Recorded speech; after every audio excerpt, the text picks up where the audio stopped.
Hey guys, and welcome back to my channel. Today we're going to be talking about things that you might go through during your gap year. A lot of these things might be normal things that people go through whether they're on a gap year or not, but a lot of these things become harder to deal with because you're so aware of the fact that it's happening. I'm going to be speaking from personal experience, so these things may or may not apply to you now or throughout the year. The reason why I wanted to do this is because at this point I'm sure everyone knows where they're going and if they're going somewhere, and there's a lot of videos about first year and what to expect and tips and all of that, and people who are going to university are like that their problems have been, can I say, solved. Like they've been made aware of these things. But for everyone that doesn't fall into that category, there's nothing. I don't know. I haven't watched any like surviving a gap year tips or anything like that. I'm gonna try and make this video as short as I can, and I'm gonna try and be concise as well. People are going to tell you, okay, you can plan this, but you can do that, but you can apply it there, you can do your matric wherever, whatever. People are going to give you a whole lot of suggestions and solutions and advice, and honestly some advice is really good. Some advice is really good and you should take it, and then there's others that just, a lot of people are going to tell you you're going to be fine, which you will be fine, but at this point nothing anyone says will actually just register in your head.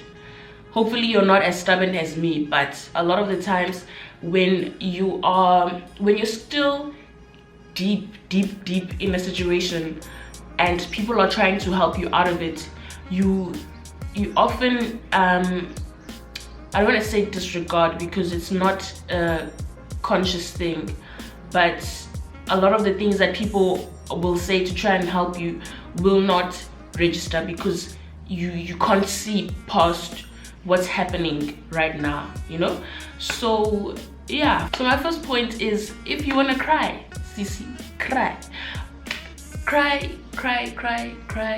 This is not the first time I'm saying this on my channel, but if you need to cry now.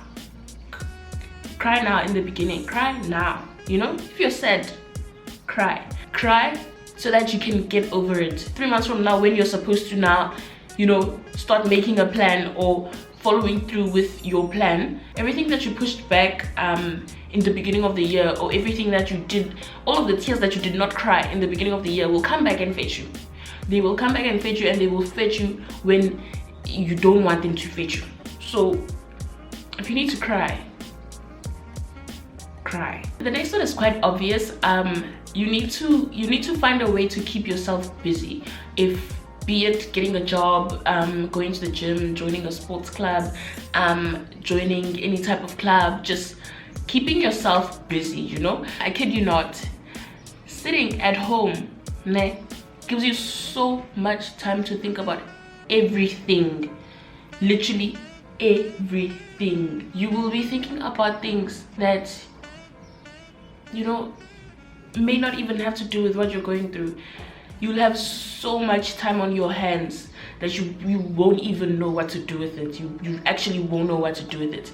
And in order to avoid sitting at home and thinking about your life and thinking about what your friend is doing at UP or your other friend is doing at UCT, get something to do. At some point you will actually sit down and be like, wow, this is really my life. Like, you look around and look at the four walls in your room and nothing, guys, nothing. You're not going anywhere, not doing anything. You don't have any obligations. All of a sudden there's no assignments. All of a sudden there's no essays. There's no exams to prepare for. There's no nothing. So please find something to do. Find something to get yourself occupied with. Find something to just get you out of the house, at least, because I think the biggest problem comes in when you're sitting still for too long. You just sit day in and day out inside your house doing nothing. You will have a problem. This is not to put a limit on your processing of everything that you're going through, or putting a limit on you, Like for me, it took me a long time to stand back up and make a plan, you know, to like want to even do something. Like it took me a long time. I think around May or June is when I started like snapping out of it, and that's late. Like I won't even lie, June is late. June is mid-year, guys. June is late. Please don't wait until June for you to want to make a plan, you know, for you to want to plan something for your future, for you to start applying again, guys. June is late. Maximum by April, right? You need to like, you need to stand up. You need to stand up. And I'm not saying you must stand up and have your whole life figured out already, but just stand up. The next thing that I found quite surprising and something that I went through was that I felt very lonely. Like not alone in the sense that, you know, I'm alone inside the house, but just lonely, you know. You literally go from being in high school and having to go to school every day, and you know you're gonna see your people. You're gonna see your people. If you had people, you're gonna see your people every single day from Monday to Friday, right? But now all of a sudden you don't see these people anymore. You probably don't talk to these people anymore because remember, they're all at university living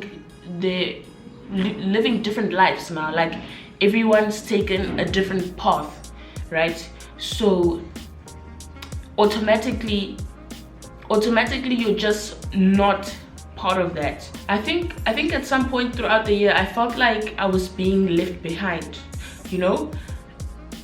Yeah, I felt like I was being left behind. And not to say that I expected people to now carry me into their university adventures or tell me, oh yeah, no, we're going to this spot, let's go. No, I don't mean like that. I mean that everyone was going into this new phase and I was in this place where I'm now stagnant, you know.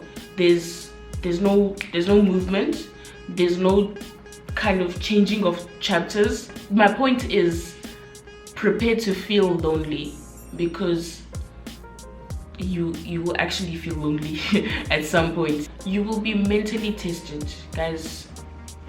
I kid you not. Here, your mind will actually go through the most, and I can't stress the importance of getting your mind right. You understand? Because now I told you, now you don't have school, now you don't have things to keep you occupied and keep you distracted. Now you're alone and you have all this time to think about everything, and the mind is so powerful that what you think will affect so much of what you do or what you do not do. So this one here, try and get it straight, because it will either help you get out of the situation and move away from it, or stay in the same place. This thing here, very powerful. Your thoughts, very powerful. Be aware of that. Besides all of those hard things, like I said, you have a lot of time, so live your best life. Yeah, live your best life. I was sad during half of my gap year, and then throughout the other half I was like, you know what, I'm here now, I might as well just make the best of it, you know. So yeah, live your best life. If you want to go out 24/7. If you can do that, go out, you know, go live your best life. Like I can't reiterate the facts, you know. Live your best life. Do the things that you wanted to do in high school that you never had the time for. Like you now have so much time and basically no obligations, actually. Like if you can, live your best life. Go out, go for lunch, go for whatever. If you want to work and get your own coin, do that. The next thing is something that I almost fell into. Can I say almost? I don't even think I did, but I thought about it at some point, right? So this whole whoever didn't go to university and now they're rich, or yeah, I'm not gonna go to school because it's not important, university won't go anyway. Don't buy into it unless you come from a family with generational wealth, or y'all are just rich, like rich, swimming in money rich. Let that go. Let it go. I'm not going to school. What? Guys, you need to be very aware of your circumstances and your reality. Whoever over there is living, it's not your reality. This child's parents might be super rich, like super rich, ne? And yeah, they do forex trading, and they're fine with life, and that's great for them. That's great. They were able to do that. They were successful in their forex trading.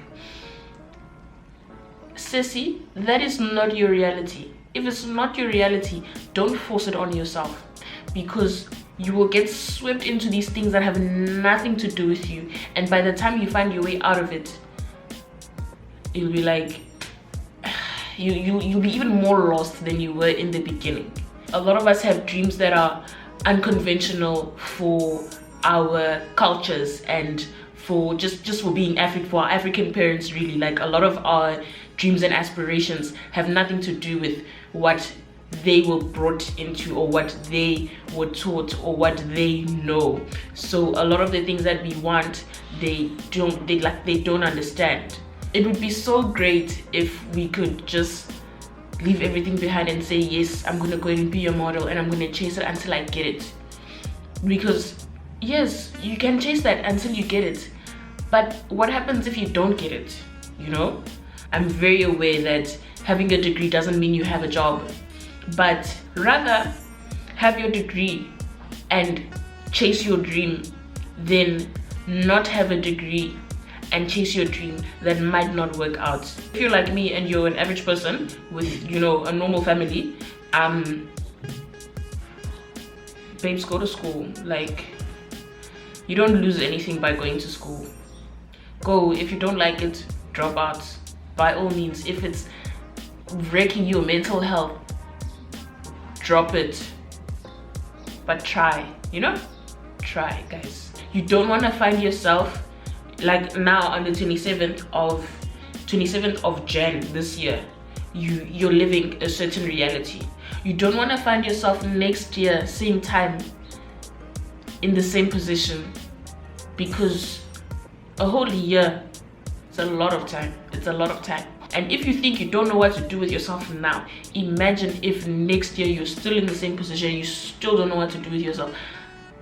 Guys, please, I wouldn't wish that upon anyone. During my whole gap year thing, I realized that one of my biggest fears is being stagnant, and that's not growing, not moving, not changing, not like just I don't know, guys. Just being still in the same position. That's the scariest thing, guys.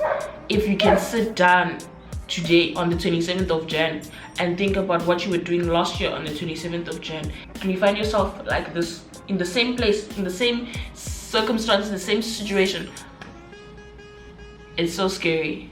It is so scary. One thing that I found that really helped me cope with all of this was keeping a journal. And if you've seen my reading my journal video, then you know this journal. I actually need a new one, but keeping a journal will really help you. Writing down things really helps you, guys. It does a lot. Like, it has such an effect, and it allows you to then go back, almost, I'm not even gonna say go back in time, because that's not the same thing, but it allows you to go back and see what's changed, and see if anything has changed in your life, and see if you've somehow, taken a step forward or taken 2 steps back. It allows you to reflect and have everything on paper, and you're looking at it instead of everything in here, you know guys, things in here, they get messed up. The last thing I want to say, and maybe the most important, or one of the most important, is don't close your own doors, guys. Don't be afraid of trying again. Don't be afraid of applying again. Don't be afraid of the future. Just, guys, don't be afraid, you know. God didn't give you a spirit of fear, guys. He did not. So don't be afraid of trying again. You know, people, we all fail, guys. We all fail. And I wasn't used to being told no. No, I'm still not used to it now, but it gets easier. You know, the more no's you hear, you're like, oh, okay, that's fine. We move on, you know, we move. So don't be afraid to try again, because something that you tried a year ago didn't work out. Try again. By all means, try again. You don't have, there's no limit of times you can apply for something, is there? There's no limit. So try again. If not, re-strategize, apply again. Time is, I don't want to say time is endless, because Kobe passed away, guys, and I'm sad. I'm sad. I didn't.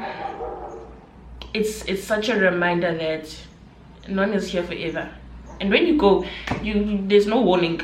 You're still alive, and you might be sad right now, and you might not even understand what's going on in your life. You might not know what to do with yourself or where you'll be in the next 3 months, but you will figure it out, okay?